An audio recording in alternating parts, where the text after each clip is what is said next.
Hey, everybody. Welcome back to another episode of the Bold Moves podcast. I am your host, Angela Merzib. And today with me is Mike. He is a designer from Greenville, South Carolina. He started his career in branding and marketing and 15 years ago moved into user experience design. He has led design for several large businesses and now runs Supergreen, an agency focused on UX for enterprise and B2B SaaS products. Welcome, Mike. Hey, great to be here. Thanks. And full disclosure, me and Mike go way back, like 30 years back. That's dating ourselves. We Yeah, actually went to university together and studied graphic design together. So, yeah, good yeah. times. Yeah, good times. It's fun to be reconnected now. I think we kind of lost touch, but here we are talking to each other, and interesting how our careers have taken different paths. So that's kind of what we're here to talk about a little bit today. I mentioned that you started your agency, Supergreen. Tell us a bit about, bring us up to speed, because I know you just started that within the last year or so. Yeah, But give us an idea of like what you were doing before you started your agency. yeah. My career in a nutshell, the first half of it after university, went into branding and marketing. Did that for 10 or 15 years. And then around that time, again, not to date ourselves, but the internet became a thing and people started doing more fancier things with it, more complicated things, applications. And my career just kind of evolved into that. I found that to be really interesting work, and then worked for several companies and kind of made my way up the ladder. And then I've always had Super Green on the side, even in university. The name started as sort of an inside joke between me and my friends, and I always said I'll replace it when I come up with something better. And now, like 30 years later, it's stuck. Um, but I've always had that just as kind of like my thing, capture some freelance work, interesting work I want to do. And it was last year that I was working with clients, and I decided I think it's Super Green grew up and became a thing. And started January. I started working on turning it into a proper agency. So that means bringing other people into it, bringing other contractors, scaling it beyond just me as a designer, as a freelance practice, but into something that's more substantial. Yeah, awesome. And the best names always have a backstory to them. So, That's true. That's true. Yeah. And now it's a Right? great inside joke. I'm not going to give it away, but if you Uh-huh. are if the name resonates with you, then you kind of know where it comes from. I don't think I know, but it might be. I don't know. Is it a superhero thing? I don't know. It's I'll tell you it's a sci-fi Ah, a okay. sci-fi thing. I get That's probably asked why I people, don't know it. yeah, that's but Because I'm people not are really a like, sci-fi gal. I'm more an people ask action gal. me, is it cannabis? Is it lawn Oh, no. care? I get lots of questions Oh, about it. okay. Keep them guessing, right? Keep them Yeah, guessing. That keeps the yeah, conversation going. That's all you well, need is just a good yeah. It's a conversation starter. mystery. They'll figure it out. Okay, so you had a background in design and marketing. How did that morph into UX Yeah. design? Um, I work for an agency, an ad firm. And we started taking on website design, and the people who ran it, needed someone younger who was interested in, what was new. So, I was learning HTML, CSS, started building those things, and then we worked on a website for financial services, and it was built on a CMS, and I've never heard of a CMS before, and it was a custom CMS that an engineer had built. And I was fascinated that you could actually have an application on the internet dynamically managing content. And that was like the first sort of like, Mm, wow, you can do some really interesting things here. This is around the time that Facebook started. yep. And from there, it was just sort of evolved into doing things that were more and more kind of complex and dynamic online. Interesting. Yeah, that world we didn't kind of go to university in that world, so it was same with me. I didn't learn web design, right? Any of that. I kind of Yeah, had to self-teach myself some of these things.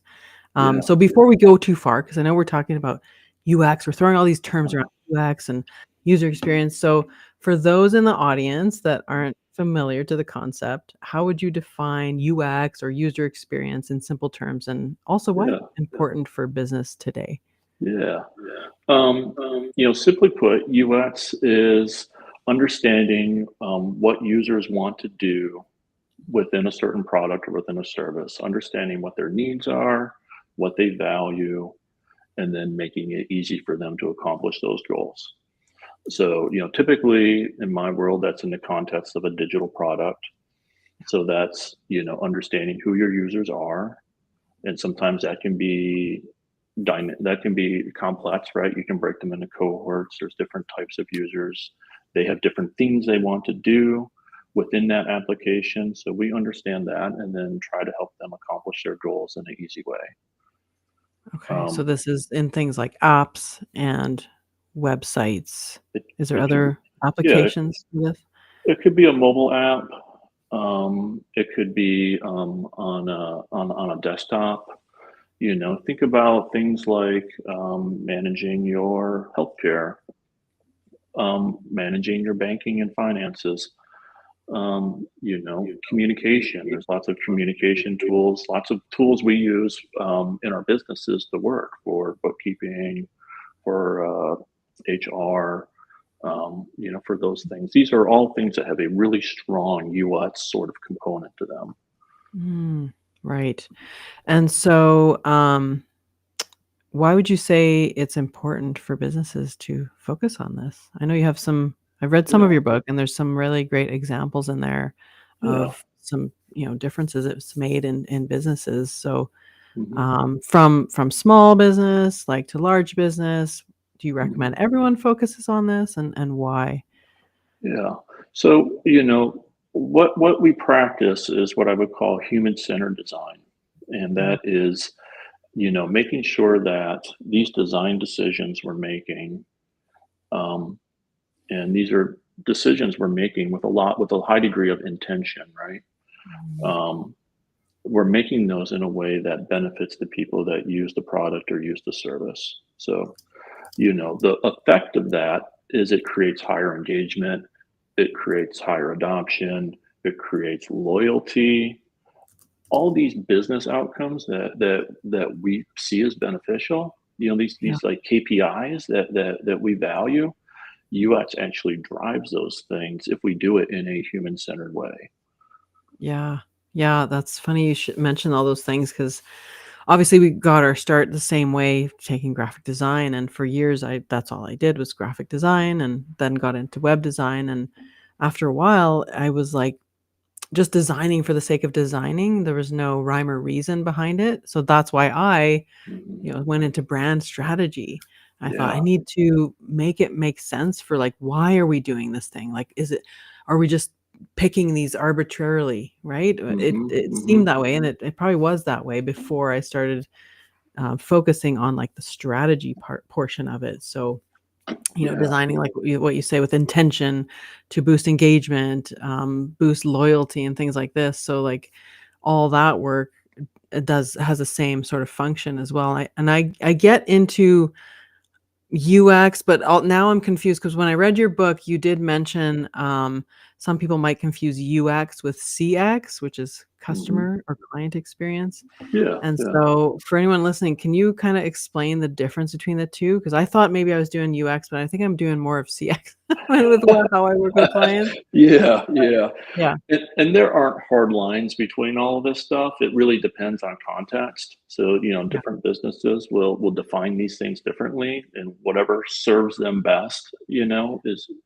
what they should aim for.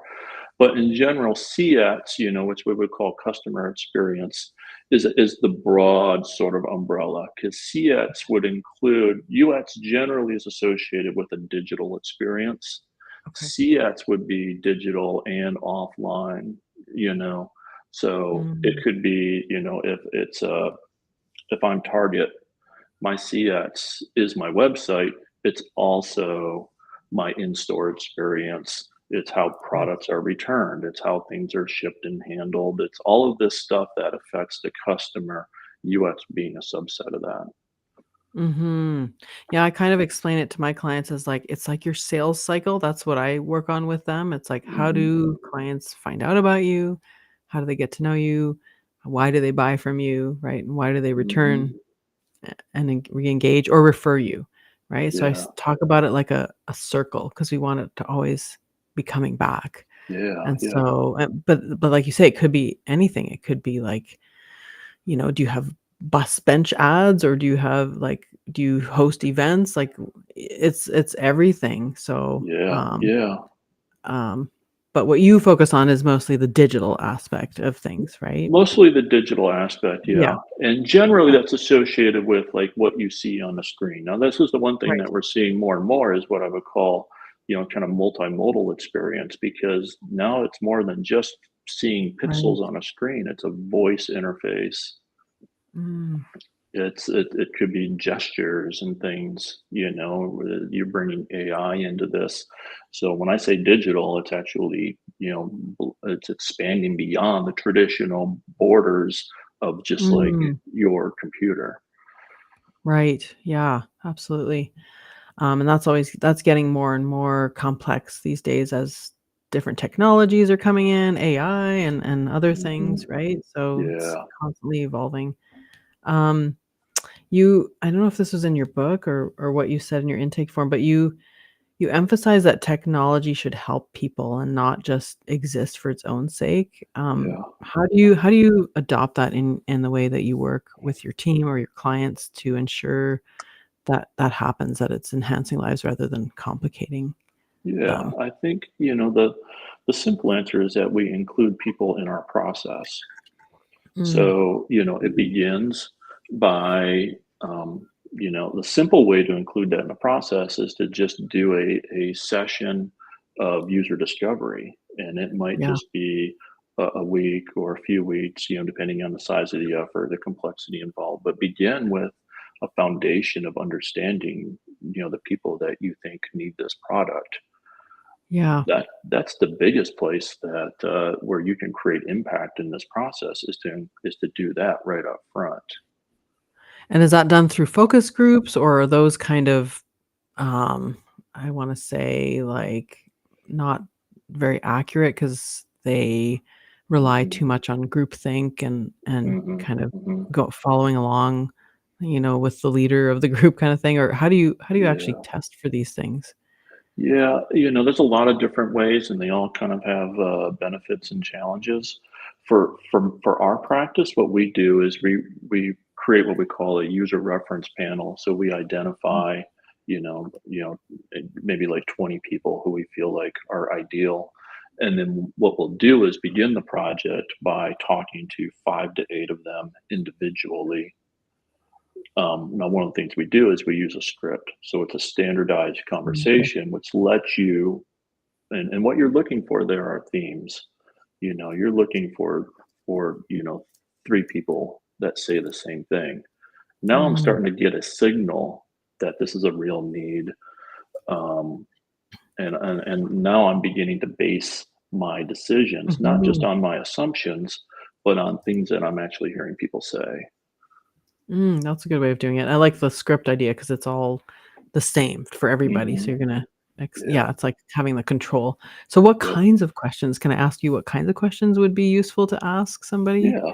So, it depends on, what phase of the Okay, project you're right. in, right? So if you're at the beginning, it's gonna be very open-ended. Your intention is, I wanna understand the problem space. I want to, not prescribe solutions. I wanna understand where are the problems, how are they currently being solved? So I'm gonna ask questions about, what they value, how they work, what the workflow looks like, maybe observe those things. So we just recently finished a project for a healthcare company that has a internal uh, call center, and they schedule with patients and do that for practices. So they have this workflow where they're identifying patients, they're looking at things, getting context, calling and scheduling, You have this workflow, and then you begin to see where the friction is. You Mhm. begin to see what they love about their current solution. And then now I'm able to go away. What we actually do is we come away from that and we do a how might we activity Mm. where around those pain points, and that leads right into a nice like phase of ideation and design, and now you can take that back to those users. So that's Mm. a real simple way to include those people in that process.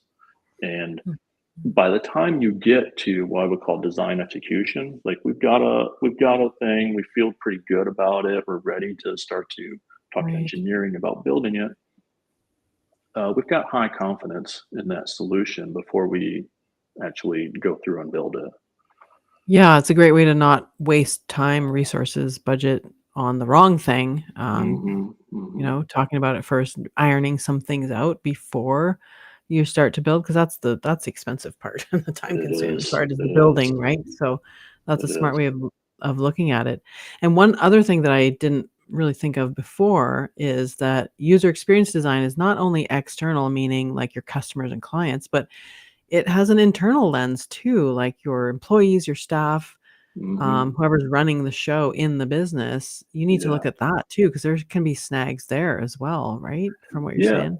Yeah, it's Yeah. interesting because, I feel like companies don't really, they don't recognize that, and, Yeah. what happens is that does have external implications, right? So, like, Yeah. I was at T-Mobile the other day, I walked in, and there were 2 people working and 10 people in line, and I said, "How long are they taking per person?" And they said, "15 minutes." Oof. I said, "I don't have Yeah, 2 hours to stand here." exactly. Um, and that's because they're on a system that's probably, 20 years old, and they're Yep. pecking through menus and trying to figure this out, and, that's where it hits, customers. Yeah, exactly. I remember ages ago, I had a waitressing job and we had this program, like computers were probably barely a thing back then, but there was this computer screen and it was the squirrel system, I remember, and everyone just rolled their eyes at the squirrel system like, "Oh, here we go again. We gotta input the food into the squirrel system," and it would Yeah. glitch out or it would, like, freeze, and everyone knew this was a problem, Yeah, but nothing yeah. was being done about it. It's that kinda thing, and then, of course, who pays? Is the customer waiting for their food, right? Uh-huh, So, it uh-huh. affects everybody. Exactly. Um, yeah. Well, let's talk a bit about the ROI, so the return on investment, of user experience design. You throw some interesting case studies in your book. I think one one highlights a staggering average of like 9,000% for companies investing in UX. Talk a Yeah. bit about that. What Yeah, yeah. It's interesting, that came from, IBM produced that, and a lot of it Yeah. was the context of that was in related to their design system, um, Okay. which, any company doing this at scale, operating integrating a design system is gonna get massive efficiencies, so that's the specific context around that. Um, but, you can see, just from the, practice of making sure we're building the right thing before we build it, Mhm. is huge. You just the practice, it's interesting because UX research is so underinvested. Yeah. Almost every team I've been on had researchers spread across, you have one researcher for like 10 designers. Oh. And there's no way to be human centered when you have that sort of, allocation. That investment in research and making sure that your decisions are grounded in user feedback is massive. And, not just optimizing design resources, but downstream of that, optimizing development time, Mhm. optimizing product release and go to market and marketing and sales training and all this stuff. And that's what you see chronically in our industry is companies cranking stuff out and then getting Mhm. very little return on all that work and all that investment. Yeah, I think as entrepreneurs, we're like in creator mode, right? we have all these ideas and we need to just we'll explode if we don't just get them out, right? So we want to Yeah. create. I know Yeah. I can be that way too. So without, thinking about it too much or testing or whatever, asking because it's necessary. Like even with the brand strategy work I do, it's like everyone's chomping at the bit to get to the logo, to get to the messaging, to get to the Yeah. website design. And it's like, yes, but the reason it's going to work is if we front load it with these activities here, that's going to inform all that stuff there. I know it's, Yeah. it's work and it's like time commitment, but we're in creator mode, right? So and it's the shiny stuff that we want to get to, but the shiny stuff isn't going to shine so bright if you're Yeah. not putting in the work up front. So I Yeah. get that aspect of things. Yeah. Totally. Yeah.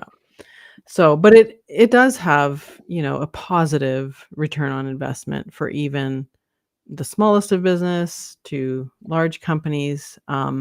So Yeah. how can let's say, because most of the business owners that listen to this podcast are more on the small to medium side. So Yep. how can a small or growing business really effectively align UX with their overall business strategy to Yeah. ensure, they are going to market with it's not gonna be perfect because everything is iterative, right? Even in Hmm. marketing, you're Hmm. going with your most informed, best guess, right?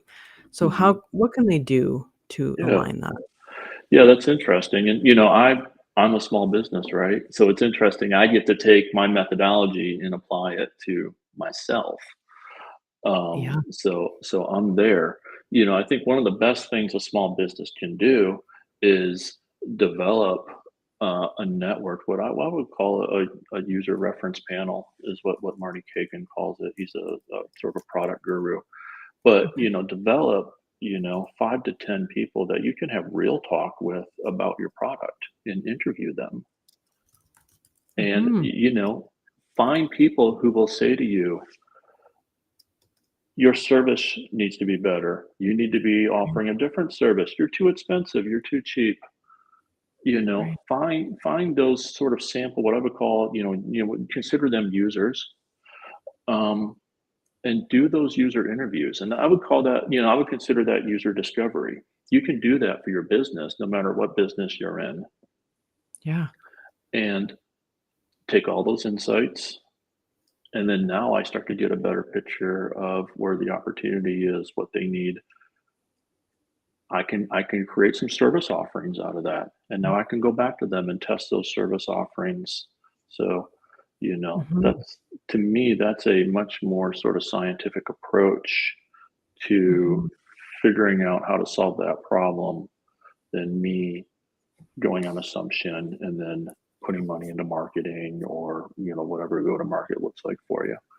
Yeah, yeah, that makes a lot of sense. I say the same thing to my clients, whether they're starting out, I'm like, talk to people, like get out there in real life and talk to people and tell them your ideas and get their feedback. So if you don't have any customers or clients right now, it'd be like, who is that target persona and find those people. Mhm. If you do have clients already, like talk to past clients. Would that be kind of what you would suggest too? Like if you Yeah. have clients, you're talking to those past clients because they're more familiar, or are you finding brand new faces that have I mean, never interacted? I think both would be good. When you're starting out, I think a lot of times it's hard to, you might not have a large set of people to pull on as past clients. So, one of the things I've done is just begin to kind of get more skilled at cold outreach on LinkedIn. Mm, And okay. I'm going into that not with the idea to sell. I'm going in there with curiosity about what other Yeah. people do, and then at some point, I can say, "Hey, would you give me some really candid feedback on something? I value your expertise. I'm not selling. What I Yes. want more than your money is your opinion on what I'm doing." Yeah, I think Um, that's super smart. Develop the relationship first, especially if you don't have anybody in your immediate friend group or anybody, like especially if you're starting out, and you don't know where do I find these people. It's a great way to create relationships, and you never know, that might lead to something later on or whatever. yeah, But like being curious and being open and honest about like this isn't a sales pitch, right? Mhm. And then following through with that, like do not pitch if you're Yeah, saying yeah, something. yeah, It's yeah. like don't be double-minded like that, of Yeah. course. You could go a step further. You could pay them for their time. You could True. do other things that maybe kinda help them kinda bend Yeah, their that's a ear. good question, actually. So when you're doing like official UX research for like a large company or whatever, whoever, are those sometimes paid engagements, or does Mhm. that skew results at all? Like, what do we think about that? No, and certain depends on who you're talking to, but in some groups, especially, you know, if you're doing general usability, then you don't need any you want people who don't necessarily have specific expertise. But as you get into, if you're a product that's more highly specific to a certain field, then you might need to think about compensation. Um, Okay. you know, some 'Cause I people will see. say $1 a minute, or they'll say, they'll do Starbucks gift cards. There's different ways to kind of Yeah, incentivize participation. Um, right. Yeah, I see these websites like respondent.com or something like that, and they have like you can sign up, and if you fit the criteria, they send you mhm, surveys to take and things like that. Do you suggest yeah. using those, or are those kinda junky? Um, I have found those to be difficult to use because Okay. generally I'm looking for people who are pretty specific. Oh, okay. Um, and if they are, the other thing, fortunately, the companies that I work with usually have a established user base. So we're Right. recruiting, we have that to recruit from. It's not always easy. It depends, on the type of people we're trying to recruit with, but that helps. So it's, preferred is your own client base to draw from, yeah? Yeah, I would You say say? easier. Easier. Easier because they're Yeah. yeah, they're more willing to help you out because 'cause they're hopefully they're fans of your business, right? Yeah, and a lot of times, they might have a little bit of context that's helpful to you. So if you're Yeah, talking about adding a feature or adding a thing, they're already maybe close enough to being your target user that they know what the typical workflows are like. They know the right, use cases, and they can kind of slide right, in. right. That makes sense. Okay, well, that's for external. So let's talk about, internal UX, so boosting Hmm. employee productivity, satisfaction rates. What Yeah, are some simple improvements that entrepreneurs can make with their teams that enhances their yeah. efficiency and their loyalty and all that? Yeah, I would say, one of the things that's really important for your internal systems is to just map it out. Have some Yeah, definition, right? You can do this in front of a whiteboard with the people who do the work, get your sticky notes, and start to map that out. Um, People ask me, what parts, where should I focus my time and investment in that? Where do we start to begin introduce digital tools? Well, if you map that out, you'll start to see your pain points, and then you'll start to see, oh, here's where I need a system. I need a tool to, I need a CRM. I need a workflow manager, and then you can shop, and you're going to make like a decision about custom versus vended. um, do I want to grab something off the rack? Will that work? Do I need something custom? What does that look? But I think it starts with kind of mapping those workflows out. That way you right. can see where are the needs. Yeah, and as far as, ideation of solutions, I don't know if you ever have you heard of, like, design sprints and AJ and SMART Hmm. and that kind of concept? Yeah, How much do you engage employees in creating their own solutions, around their workflow, or do you not? Or yeah. what's yeah. Um, it depends. It's a little bit of be careful what you ask for, right? You bring everyone into the process. So I would say bring the right people into the Right, process. Do your discovery with them. I don't know that I would necessarily co-design with them, but it okay. might be useful to have a workshop to get their best ideas and all of that stuff on paper. Yeah. um, and then go away and ideate. Have an expert, if you're the business owner, go away and ideate some potential solutions, and then Right. come back and give them options, maybe a range. Um, Right. Yeah, that makes sense. What do you think about using that design sprint methodology that like AJ and Smart uses where you're just kind of narrowing down ideas or like brainstorming the best ideas and like voting on them? Do yeah. you see have you ever done that or I've done that in workshops. We can do okay. a full day or a 2-day workshop where you're doing that. I think there's different when people have different design sprint sort of Yeah. frameworks and time periods that they use. The whole idea is very quickly to go from ambiguity to Yeah. a idea that has some sense of validation to it, Right. some sense of internal alignment around that idea. So, the big thing that shifts there, some people want to do in 2 weeks, 1 week, 4 hours. Um, and depending on the situation, it works or doesn't work. It can really, if you don't do it right, it can create a bigger mess because you can force a solution through that maybe isn't uh, Yeah. as thought Yeah. through, as thoughtful as it should be. Yeah, I can see involving um, larger groups of employee teams and stuff like that at the beginning just to narrow down ideas, but then with the caveat that, well, we're as the, UX team or whatever we're calling ourselves, we are now taking these and filtering them out, Mhm. ourselves kind of thing. So at least the Yeah. employees feel like they've had a chance to share their perspective and their voice. Mhm. But then it's like, design by committee, we know it doesn't work. Well, and So and if those are the primary users, whatever the output of that is going to come back to them for validation, yeah, right? exactly, So, exactly. they'll still have a voice in the final Yeah, solution. They don't necessarily design it themselves, but they're right. involved, yeah.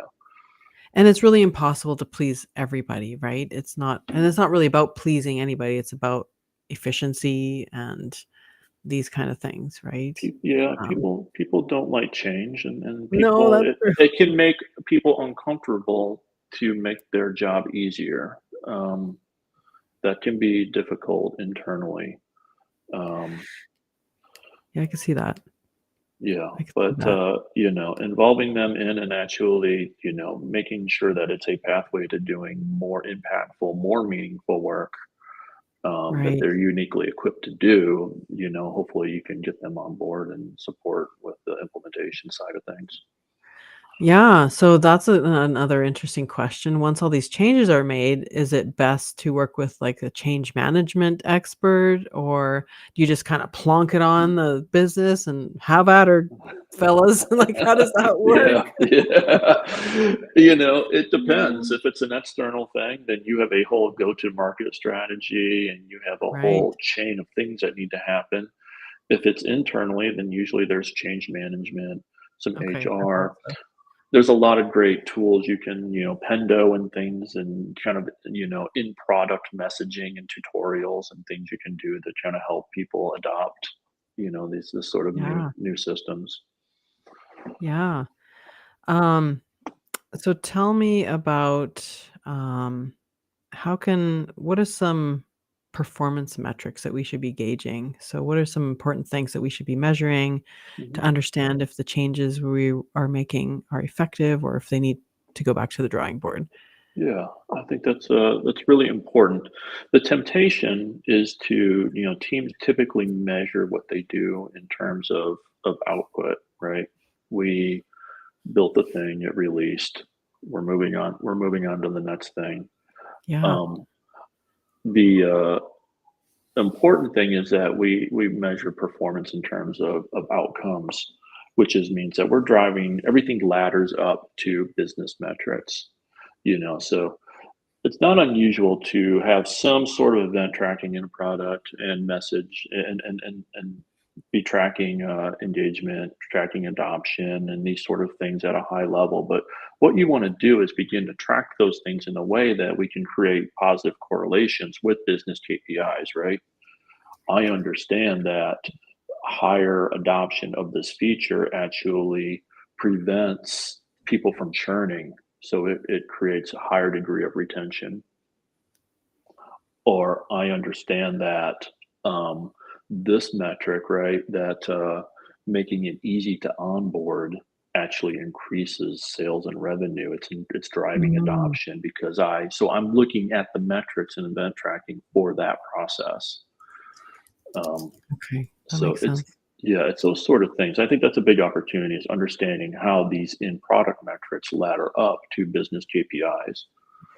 Well, here's an interesting conundrum for you. So this is my own business now. So now we're talking, Yeah. small solopreneur business. So here's the conundrum that I face and what my experience has been. So on my website, there's a button.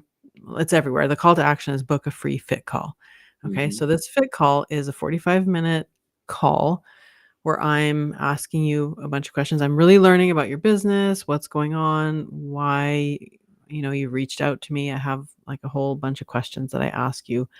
But before you book that call, I have about maybe 10 questions that I ask, and they're really short answer or drop down menu answer questions. Hmm. And the reason I put that in there is because I was getting low quality, just like whoever Hmm. contacting me. And now I don't need a lot of clients in a year. I would rather Hmm. have the quality clients and ones that are ready to go through my framework and my process and aren't fighting me, Yeah. to just be like, no, I don't need that. I need, just a logo, just design me a logo. And it's like, no, we have to do this strategy process first. So Yeah. anytime I've had, and it's sort of been like a gatekeeper for me, because anytime I've had anybody that wants to bypass that intake form to Hmm. book the appointment, they've been a really bad client, or they've Hmm. not come through as a client, or they've been a total nightmare. Yeah. So how do you balance like knowing that and knowing that's probably not great user experience design to ask 10 questions before you book a discovery call, right? Or a fit, Yeah. fit call is Yeah. what I call it. So what would you have to say about that? I would say that not all friction is bad, Okay. right? Yeah. Because you're using friction to qualify clients, and it sounds like what you'll want to do is dial that in so that there's the right amount of friction. You're not screening out potentially good clients. Yeah. Um, but I think that the idea that everything is as easy as possible. We want efficiency. Efficiency is usually good, but sometimes friction can be really helpful in a experience. Well, I think we found the soundbite for this episode. Not all friction is bad. That's right. It's a valid point though, and I didn't think about it that way. But yeah, that's exactly what I'm doing is I'm creating that bit of friction because it's like this is my process. If you're not willing to even go through these 10 things, you're definitely not going to be willing to go through my, 2 half-day brand strategy session with me, Well, right? yeah, and I mean, Yeah. you read like David Baker and some of these people Yes. about selling expertise, and that's an important point they make is there should be a little friction in that process to make sure it's a Mm. good fit. Yeah, absolutely. Well, thank you for confirming what I was thinking. Well done, well done. That took some trial and error though, and that's what UX is really. It It is like is. giving your best try and then trying again until it works, and then something else comes in, inevitably in your industry and blows it all up again, and you gotta do it again. Yeah, So, yeah, is this like a how do you see UX? Is it like a consistent investment, or is it like a one and done, or is it like check in quarterly? How does a company do UX? Is it yeah. how do you manage that? I think the important thing is you need to always be learning, and that's the biggest value of UX is that you especially in this world where things are constantly changing and there's a lot happening. You know, being in constant dialogue with the people who use your product is so valuable for companies. Now, Yeah. you know, generally, you don't have the capacity to always be talking to users about every part and piece of your product, but you are checking around.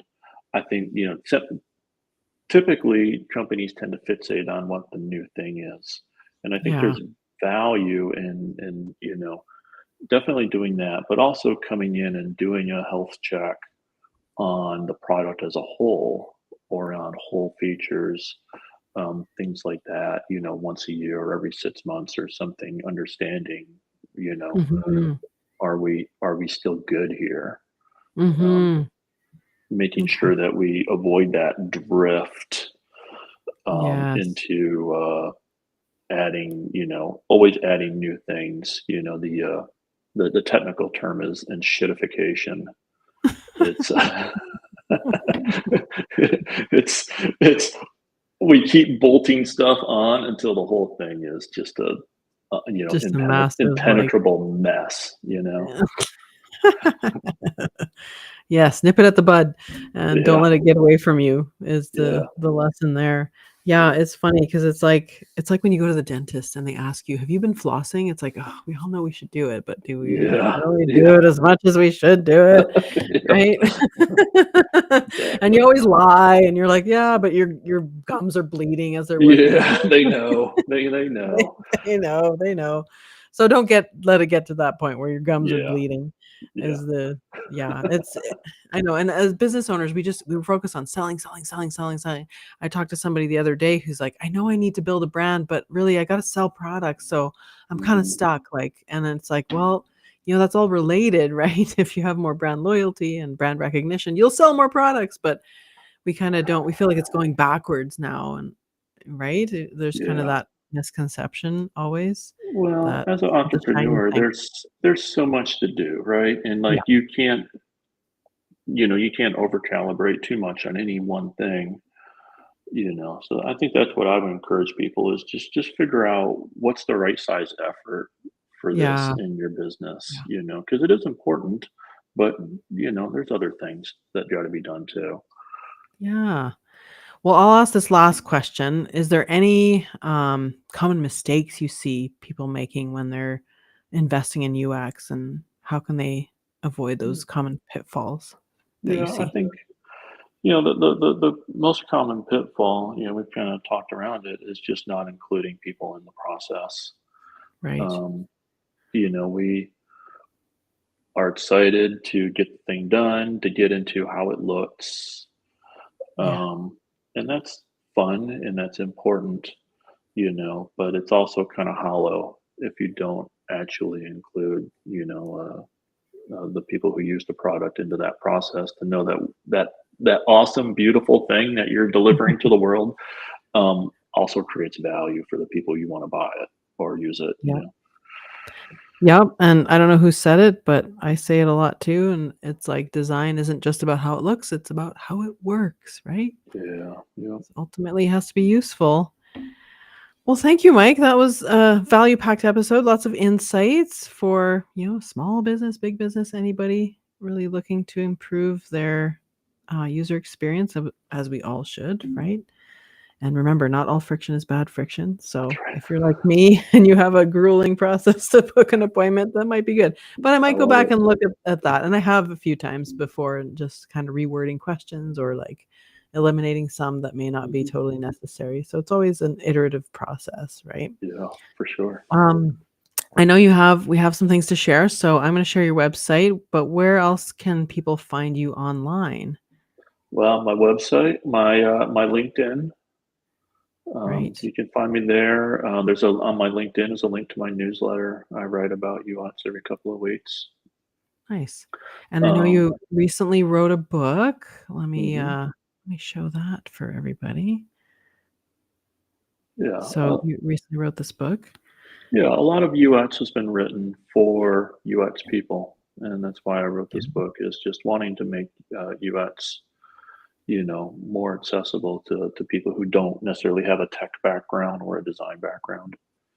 Yeah, it's a good read so far. I've read about a quarter of the way through, and I mean, I am in the industry, but I can see where someone who isn't in our industry can get a lot from it too and not be totally confused by terms and lots of great examples too. Great. So definitely recommend it. Pick up your book. You can find it on Amazon. I'm not going to share the link, but just search for Better by Design by Mike Kuechenmeister and you'll find it.